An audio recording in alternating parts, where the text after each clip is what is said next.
You won't see it on the front page of the Wall Street Journal. There's no panic in the markets, no breaking news banner. But quietly behind the scenes, the most significant shift in private wealth management in a generation is already underway. Nearly 4 in 10 U.S. financial advisors are projected to retire over the next decade. That's more than 110,000 professionals stepping away. And here's the part many overlook. There aren't enough new advisors coming in to replace them. Industry forecasts suggest a shortfall of around 100,000. Fewer qualified hands guiding capital, fewer trusted voices to interpret complex rules, and far fewer people who truly understand the story behind a family's balance sheet. It's not the IRS, not a lawsuit, not a bad investment. It's an advisor walking away. For many high net worth families, that's not a small detail. It's the relationship cultivated over decades. The person who's been through every market cycle with them, who knows why that holding company exists, who remembers the origin of that Cayman trust. It's not just advice being lost, it's institutional memory, the kind that's hard to rebuild from spreadsheets alone. The average financial advisor in the US is now over 55. Many are already reducing client loads, selling their books of business, or merging into larger firms. On paper, that can sound orderly, but the reality can be disruptive. A client list might be sold to a firm you've never worked with. Your main point of contact could change overnight. The quarterly calls you've relied on could become an annual review with someone who barely knows your history. For complex families with layered structures, operating businesses, real estate entities, trusts, private equity positions, that's not just inconvenient. It's a vulnerability. One family experienced this firsthand. Their longtime advisor, a former tax attorney turned wealth manager, had been with them since the late 1990s.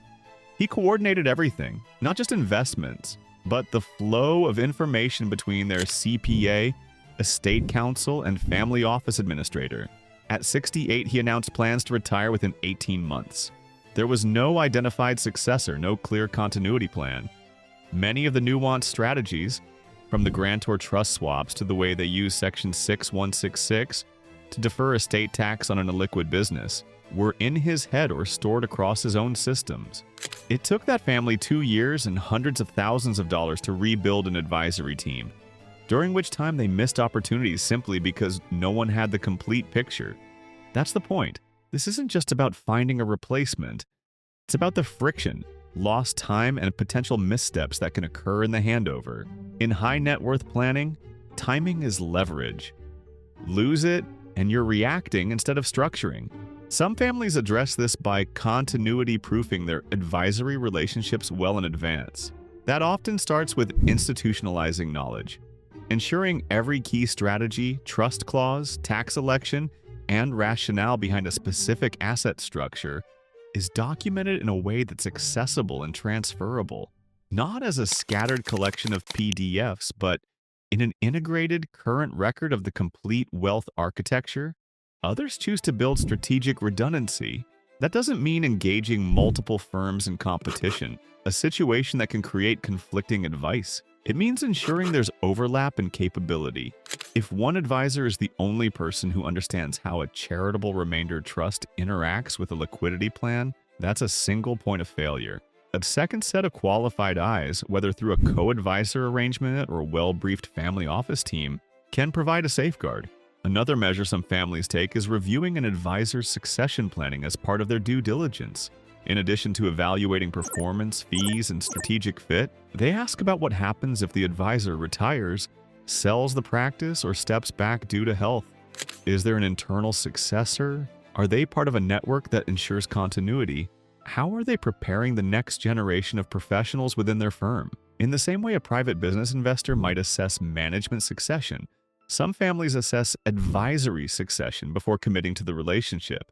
Certain families even formalize these arrangements, drafting agreements that outline continuity expectations, securing access to working papers and data in the event of a departure, or structuring a year-long transition period where a retiring advisor and their successor work jointly. The reluctance to make these preparations is often psychological. Many H&WIs value long-standing relationships in advisory roles, precisely because trust is rare. It's comfortable to rely on one voice, one style, one lens for decision-making. But when the timeline isn't set by you, delaying action can mean losing control. The disruption from an advisor's retirement isn't just about today's portfolio. It can affect succession planning, philanthropic strategies, cross-border tax positioning, and liquidity events. Imagine closing a major business sale, executing a generation-skipping trust, and finalizing a charitable foundation's governance, all in the same year that your primary advisor steps away. Without preparation, that scenario can lead to delays, higher costs, and avoidable tax exposure. For these reasons, many resilient families review advisory continuity alongside other risk management considerations, like insurance coverage, liquidity buffers, and estate structures. They see it as a structural safeguard.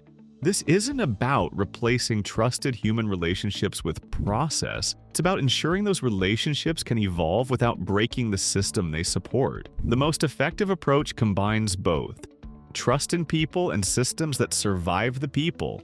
The underlying reality is that the timeline is driven by demographics, market conditions, and personal choices beyond your control. Average advisor age is increasing. Acquisition activity is accelerating. Retirement announcements will continue. The families who fare best are typically those who have built continuity measures before they're needed. We explore strategies like these, from protecting capital to structuring legacy, so you can see how serious families think about preserving autonomy and avoiding disruption. Because in the end, the difference between a smooth transition and a costly scramble often comes down to preparation. Smart modern wealth needs consistency, not just smart people. You've seen the advisor shortage coming. But here's what nobody talks about. Families rushing to replace advisors end up with too many cooks in the kitchen. We've seen how this creates million-dollar mistakes. See what happens when advisors don't talk to each other. Watch now.